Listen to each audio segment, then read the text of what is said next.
Expiry का दिन है और मार्केट पे दबाव तो देखने को मिल रहा है और जिक्र भी कर रहे थे आज सबसे ज़्यादा कंट्रीब्यूशन गिरावट में आईटी और बैंक्स की तरफ से आया है जो पिछले कुछ सत्रों से सपोर्ट करते हुए नजर आ रहे थे। ब्रॉडर मार्केट भी फ्लैट है, इसलिए आप ब्रेथ फिर भी आप देखें तो टसल देखने को मिल रहा है। अब ऐसे मूड माहौल में कौन से लेवल्स इंपॉर्टेंट होंगे जो वॉच करना ज़रूरी है? कंसर्निंग लग रहा है कि अभी फिलहाल बाजार आपको? नहीं, कंसर्निंग तो नहीं लग रहा है। वो कहते हैं ना, वो जैसे जब भी मेट में गीत ने कहा था कि मतलब पता नहीं क्या है, सब कुछ ठीक लग रहा है बट फिर भी लग रहा है कि शायद कोई ट्रेन छूट रही है ना। तो ये क्यों हम पस्त पड़े, फ्रैंकली आज क्या हुआ, इसका कोई एक जवाब नहीं है श्रेया मेरे पास। और फ्रैंकली बोलूँ तो हम गिरे कितना है, 34 पॉइंट गिरे हैं। तो लेकिन सबसे आसान मेरे लिए होगा कह देना एक्सपायरी फैक्टर है। एक्सपायरी तो निफ्टी की है, दिक्कत बैंक निफ्टी में। और बैंक निफ्टी देखिए भले ही अपने 20 डेमा को डिफेंड कर रहा है। अच्छा, निफ्टी और बैंक निफ्टी में उल्टा हो रहा है। निफ्टी में 20 डेमा का रेजिस्टेंस है, बैंक निफ्टी में 20 डेमा का सपोर्ट है। आज भी आप देखिए निफ्टी का हाई 20 डेमा है, बैंक निफ्टी का लो 20 डेमा है। तो उस हिसाब से ऑब्वियसली बैंक निफ्टी अभी भी स्ट्रॉन्गर इंडेक्स है, लेकिन आज थोड़ा सा दिक्कत का सबब बना ये। सारे बड़े बैंकों में अगर आप देखें तो आज थोड़ी सी मुनाफा वसूली है। आप चाहे HDFC बैंक देख लें, चाहे ICICI बैंक देख लें, मेन तो ये दोनों है ऑब्वियसली। एक्सिस में नंबर से पहले थोड़ा दबाव है।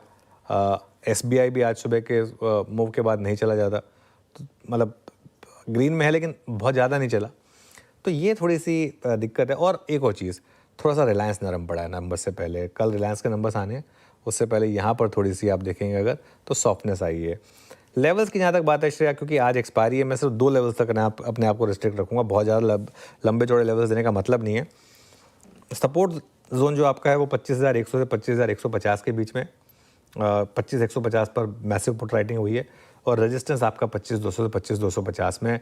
आई थिंक यही रेंज में आपको बाकी का शायद 1.5 घंटा बिताना पड़े, अनलेस किसी हेज फंड के माइंड में कुछ और वो कुछ और करे, वो अलग बात है। बैंक निफ्टी की जहाँ तक बात है, बैंक निफ्टी पे देखिए आप 56,500 से 56,700 का सपोर्ट है, वो जस्ट 20 डेमा के नीचे का जोन, और 57,200 57,400 की रेजिस्टेंस है। मेरा भी अभी भी वही है बैंक निफ्टी पर कि जब तक आप 20 डेमा को बचा रहे हैं, ये बाय ऑन डिप्स इंडेक्स है। ऑब्वियसली जरूरी नहीं कि उसी दिन चले, लेकिन अभी भी सिस्टम में वो लेवल को बचा रहे हैं हम। सीधे चलते हैं पहले तो अमेरिका। ओह, आपके पास है वीजा? नहीं क्या हुआ कल यूएस में? यूएस में बहुत कुछ हुआ। मतलब वो कहते हैं ना बॉलीवुड मूवी की तरह है। हाँ। कॉमेडी है, एक्शन है, ड्रामा है, रोमांस भी है। ट्रम्प और पागल के बीच का। लेकिन चलिए पहले मैं एक्शन की बात करूं जो हमारे काम का है, तो 2 चीज़ें। पहले तो ये समझिए कि भारत को लेकर ट्रम्प के जो बयान आए हैं वो काफ़ी इम्पोर्टेंट है। पहले ट्रम्प का ये कहना है कि भारत के साथ ट्रेड डील होने के बेहद करीब है और ट्रेड डील को लेकर अमेरिका की भारत के साथ बातचीत जारी है। ये अच्छा स्टेटमेंट आया है। और उनका ये कहना है कि हम इंडियन मार्केट्स को टैप करना चाहते हैं, भारतीय बाजारों तक अमेरिकी प्रोडक्ट को पहुंचाना चाहते हैं, इसलिए हम ये ट्रेड डील कर रहे हैं। और उनका ये कहना है कि हम टैरिफ नहीं लगाते तो इस तरह की डील की बात नहीं होती, और बात नहीं होती तो अमेरिकन प्रोडक्ट्स भारत तक नहीं पहुंच पाते। वो उन्होंने अपने पर्सपेक्टिव से अमेरिका वालों को बोला, विच इज़ फाइन। हर देश का नेता अपने देश की जनता को ऐसे ही बोलता है ना। किसी भी देश में चले जाओ, हमारे यहाँ से लेके वहाँ तक, तो सब वो ये बोलते हैं हमारे काम की, हमारे की, ठीक है फाइन। लेकिन हमारे काम की क्या है? 2 एक लाइन शुरुआत वाली। पहली, भारत के साथ ट्रेड डील बेहद करीब है, और दूसरी, भारत से बातचीत जारी है। ये 2 इंपॉर्टेंट फैक्टर है, और ये सबसे बड़ा पॉजिटिव आज के लिए आप लेके चलिए। क्यों? क्योंकि लगातार ये तीसरा बयान है ट्रम्प का भारत के साथ ट्रेड डील को लेकर। एक 9 जुलाई से ठीक 2 दिन पहले लगातार 7 और 8 तारीख को उन्होंने बयान दिए थे, डेडलाइन से ठीक पहले दोनों में कहा कि डील की तैयारी। तो पहला ये, लगातार तीसरा। इस बार लग रहा है ट्रम्प डील करके ही मानेंगे हमारे साथ। मतलब पूरी तरह से वो कॉन्फिडेंट है, मतलब लोग किया जाए, बस इतना ही बोलना बाकी है, बाकी सब कुछ हो चुका है। सो लग रहा है कि डील करके मानेंगे, पहली चीज़। दूसरा है कि डेडलाइन निकलने के बाद भी आज भी जैसे खबर है कि 150 देशों को लव लेटर भेजने की तैयारी में हो। मतलब लिखूंगा चिट्ठी, तुम पे इतना, तुम पे इतना, तुम पे इतना। बोल रहे हैं कि कम लगाऊंगा, लेकिन लगाऊंगा जरूर। लेकिन 150 बचेगा कौन फिर? ये सारे छोटे देश हैं। 25 15-20 को तो लगा चुके हैं, 150 तो बचे ही क्या फिर? करेक्ट, हार्डली कुछ बचे। हाँ, हार्डली कुछ बचे। कुछ तो देश ऐसे होंगे जो अमेरिका से कुछ लेते देते नहीं है। सो ओवरऑल कल ट्रेड डील को लेकर ट्रम्प जो भी बोले, जितना बोले, ठीक ही बोले, खराब नहीं बोले। ठीक है, पावेल साहब के साथ जो मूवी पूरी है यार, कंप्लीट नहीं हुई हाँ, कभी। मसालेदार मूवी है ये पूरी अमेरिका जी, की। जी। तो कल ये हुआ नेहा जी के बाजार ठीक ठाक खुले अमेरिका। पहले एक कल का डाउ का चार्ट दिखाई, डाउ का दिखा दो, नेस्टिक का दिखा दो, किसका भी दिखा दो। तो हुआ ये, बाजार मजबूत खुले, खुलते ऐसे पक गिर गए, हाँ जोर से गिरे। करेक्ट। गिरे क्यों? एक खबर है कि भाई पावेल साहब की नौकरी गई, छुट्टी, बर्खास्त किया जा रहा है उनको, करेक्ट। हटाया जा रहा है नौकरी से।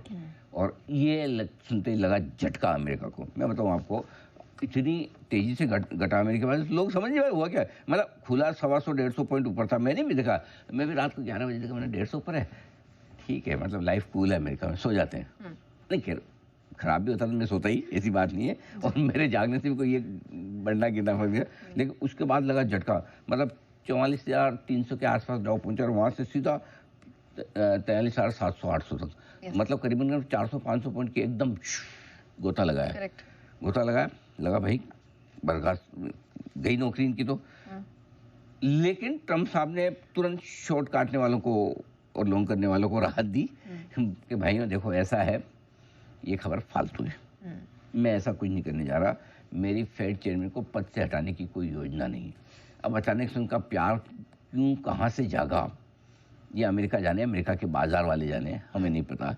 लेकिन उसके बाद पूरा यू टर्न। करेक्ट। लेकिन वो क्या है, वो दोनों तरफ, चित भी मेरी पट भी मेरी, उन्होंने ये बोला मैं इनकार भी नहीं कर रहा कि नहीं हटाऊंगा। मतलब अमेरिका को और अमेरिका के निवेशकों को और पावेल को जीने नहीं देंगे।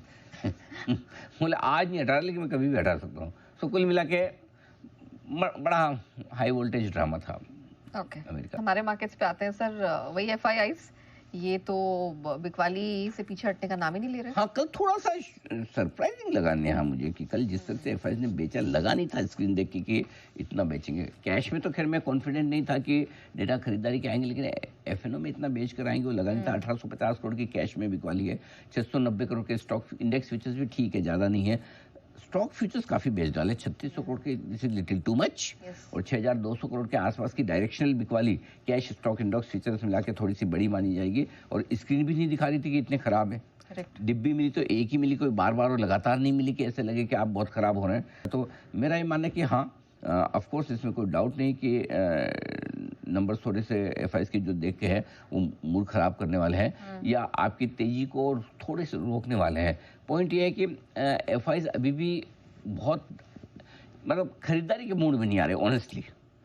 टूटा नहीं है, कमजोर हुआ है, दोनों में फर्क है, लेकिन ये कमजोर भी क्यों हुआ है? देखिए वैसे देखा जाए तो आज सुबह शुरुआत करने के लिए अपने पास सारे संकेत पॉजिटिव थे। ट्रम्प साहब अच्छा बोले टैरिफ डील को लेकर हमारे साथ में। मूड माहौल अमेरिका का ठीक था, घटकर एकदम बढ़कर आए, ठीक है। नतीजों के लिहाज से भी देखें तो कोई ऐसे एक्सीडेंट वाले नतीजे तो थे नहीं एंजल वन के और टेक महिंद्रा के। सो ओवरऑल ठीक था। तो बाजार इस वक्त 3 चीज़ों पर ट्रेड कर रहा है। एक ट्रेड डील को लेकर अच्छे संकेत, नतीजे कोई बुरे नहीं। तीसरा एफआईआईस की बिकवाली जो कल काफ़ी अच्छी खासी 6200 करोड़ की निकल कर आई, वही एक नेगेटिव फैक्टर था और वही नेगेटिव फैक्टर भारी पड़ता हुआ दिखाया आज बाजार पे। सारे पॉजिटिव साइड में रह गए, एक नेगेटिव, जबकि सेंटीमेंट अच्छा हुआ। 3 दिन से मिड कैप स्मॉल कैप हरे निशान में बंद हो रहे हैं, 2 दिन से निफ्टी बंद हो रहा है ऊपर, बैंक निफ्टी 3 दिन से ऊपर बंद हो रहा है, लेकिन बाकी सब छोड़ दिया। आज फिर सिर्फ बाजार ने एक ही चीज़ पे फोकस किया, वो एफआईआईस की बिकवाली। गट के 18% पे इंडेक्स फ्यूचर्स में उनकी लॉन्ग पोजीशन रहेगी, वीकली एक्सपायरी भी है, लेकिन उसके बावजूद प्रेशर आज भी है। स्क्रीन देख के साफ लग रहा है कि आज भी एफआईआईस की बिकवाली तो है, इसमें कोई डाउट नहीं है।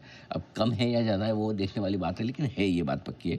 घरेलू फंड्स का सपोर्ट है लेकिन कम है, वो भी ऐसा उछल के कूद के नहीं खरीदने के लो वापस ये भाव नहीं। मतलब अभी क्या हो रहा है यहाँ की, अगर मुझे खरीदना कोई स्टॉक तो मैं या तो रिजल्ट के बाद तुरंत खरीद लूँ तो अलग बात है, रिजल्ट के पहले से हड़बड़ी और जल्दबाजी में कोई फंड, हाँ ठीक है ले लेंगे, कहाँ जा रहा है, सुबह भी वही भाव है, शाम को भी वही भाव है ना, उल्टा शायद जितना डिले करके लेते हो थोड़ा नीचे मिल जाता है। तो इसलिए लोग आराम से खरीदारी का जो उनका डिसीजन है उसको लागू करने में हड़बड़ी और जल्दबाजी नहीं करें, इसलिए बाजार थोड़ा सुस्त भी है। अच्छा ऐसा भी नहीं कि बेचना उसको बड़ा एग्रेसिवली कि सब बेच दो, तो कल मिलेगा नहीं, पता चला एक ही दिन बाद 25,000 के नीचे इंडेक्स चले जाएगा, आज ही बेच दो भर के।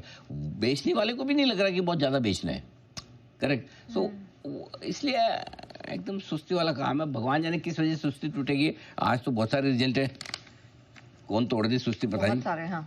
थोड़ा सा कमजोरी वाली क्लोजिंग तो हो रही है, 25,120-25 के नीचे बंद, लगभग वहीं जाकर बंद हो रहे हैं। क्योंकि देखिए कल का लो है ना 25,121 का है, ठीक है, उसके नीचे बंद नहीं होना चाहिए और लगभग एवरेज क्लोजिंग उसी के आसपास आएगी, 5-10 पॉइंट से ज़्यादा फर्क नहीं है।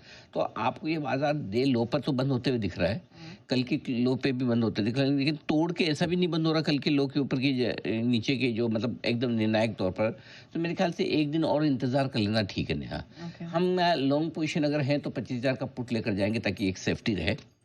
शॉर्ट पोजीशन तो वैसे रिस्क तो नहीं है, लेकिन फिर भी किसी को लेना हो तो 25,250 का कॉल ले ले। अगर गलती से कोई ट्रेड डील भी ला जाए, गलती से 100, 200, 300 ऊपर खुल जाए कर जाए तो एक वो रिस्क के हिसाब से आप कॉल ऑप्शन खरीद सकते हैं। सवाल ये मार्केट ऐसा है, हेजिंग आपकी दोनों तरफ होनी चाहिए, नई पोजीशन बनाने की राय इस वक्त नहीं है। अब देखिए कल आपको रिजल्ट मिलेंगे किस किस के, जियो फाइनेंस के होंगे बाजार बंद होने के बाद में, और एक और है आपका एक्सिस का। तो काफ़ी तक बैंक निफ्टी उसके बेसिस पे थोड़ा मूव करने की कोशिश करेगा। बाकी स्टॉक स्पेसिफिक एक्शन तो कल आपके रहने वाले हैं। तो मेरे ख्याल से नई पोजीशन ना बनाएं, जो पोजीशन है उसको होल्ड करें और हेज करके चले, क्योंकि जिन लेवल्स पर बंद हो रहा है ऐसा भी नहीं कि रेंज को तोड़ रहा हो और ऐसा भी नहीं कि बहुत मजबूत है, वो तो है भी नहीं। तो वेट एंड वॉच। ऑलराइट।